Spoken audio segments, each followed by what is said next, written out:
Imagine being a WWE superstar. You train hard, you show up every week. You want your moment to shine in front of the world. But no matter what you do, the spotlight never finds you.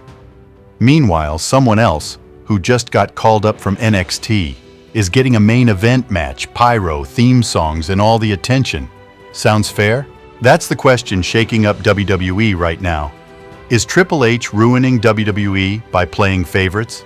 He's a 14-time world champion, the founder of NXT, and now the man running the creative direction of WWE. But fans are starting to ask, are his choices helping WWE grow, or are they holding others back? Let's find out. Let's start with how we got here. Back in 2022, Vince McMahon retired for a while, and Triple H was named WWE's head of creative.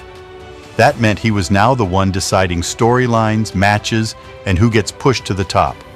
Fans were excited. They believed the game would finally give us wrestling-focused storytelling, more NXT call-ups, and better treatment of underused talent. And to be fair, Triple H did bring big changes. Johnny Gargano returned. Dakota Kai and Io Sky were brought back and added to damaged CTRL. Karrion Kross returned with Scarlett. Braun Strowman made a surprise comeback, and NXT favorites like Gunther were given massive pushes. But that's when some people started asking, is Triple H just giving the best opportunities to the wrestlers he personally likes or helped build in NXT? Let's break it down by names and recent WWE booking decisions. 1. Gunther, the longest reigning IC champion ever. Gunther came from NXT UK. Under Triple H, he was protected like a boss. He became the longest reigning Intercontinental Champion in WWE history, beating legends like Sheamus, Drew McIntyre, and even main roster stars like Matt Riddle. Now don't get us wrong, Gunther is incredible in the ring. But would he have had such a historic run under Vince? Probably not. 2. Tommaso Ciampa and Johnny Gargano, the Black and Gold Boys. These two ruled NXT during Triple H's era. After being lost in the shuffle under Vince, Ciampa returned with a push on Raw, and Gargano came back with a surprise entrance and strong promo time. They were even briefly reunited as #DIY in late 2023, and while not main eventing WrestleMania, they got spotlighted in major matches like tag title scenes and War Games-style bouts. 3. LA Knight, the fan favorite Triple H supported. Now here's an interesting twist. LA Knight wasn't a big NXT guy under Triple H, but fans exploded with love for him in 2023, and Triple H actually listened. Instead of ignoring the buzz like Vince might have done, Triple H gave LA Knight the mic, big matches, and a push toward main event scenes, like when he shared the ring with Roman Reigns in Saudi Arabia. This shows that Triple H does respond to fan support, but it also reveals something else. He pushes people he believes in, and doesn't always change course quickly. If there are favorites, there must be people not getting as much love. Let's talk about the talented wrestlers who seem stuck in neutral. 1. Shinsuke Nakamura. Nakamura had a big heel turn and got into an interesting feud with Seth Rollins for the World Heavyweight Championship in 2023. But once he lost, poof, he sort of faded into the background. For someone with his charisma and global fan base, many think he deserves more consistent TV time and big stage feuds. 2.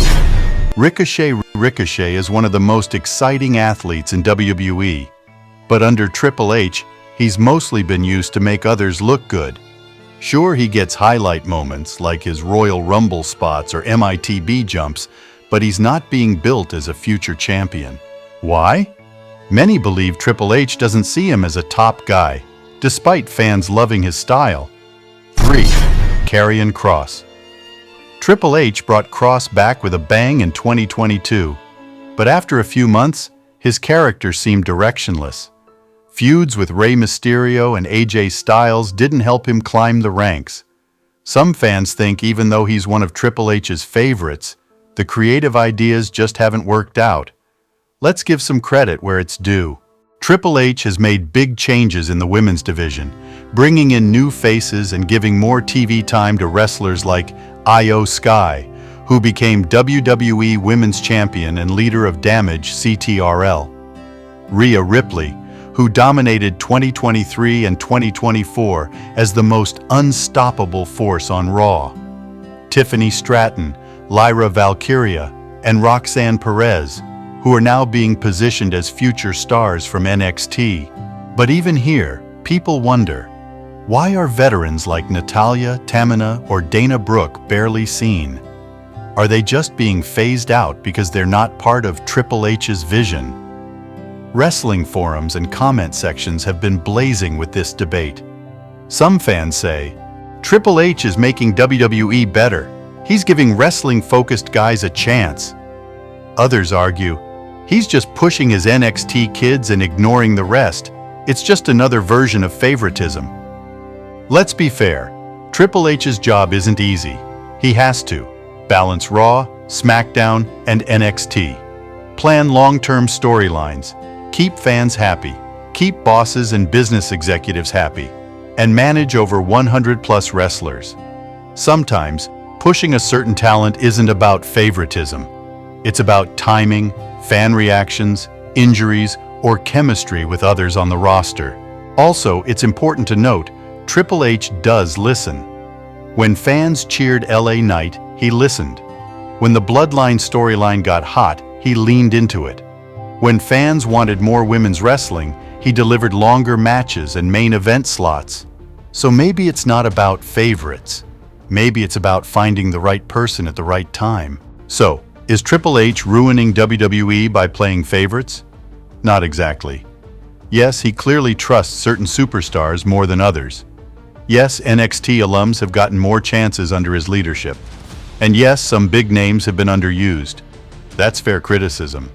But he's also made WWE more consistent, more exciting, and more future-focused. He's brought in fresh faces, listened to fan feedback, and helped superstars find new life in their careers. Maybe Triple H isn't ruining WWE. Maybe he's reshaping it into something new, something bold, something ready for the next generation. Now we want to hear from you. Do you think Triple H is playing favorites in WWE? Or is he doing what's best for the business? Let us know in the comments. And hey, don't forget to like, subscribe, and hit that notification bell for more awesome wrestling stories, drama, and debates. Always fun, always respectful, and always kid-friendly.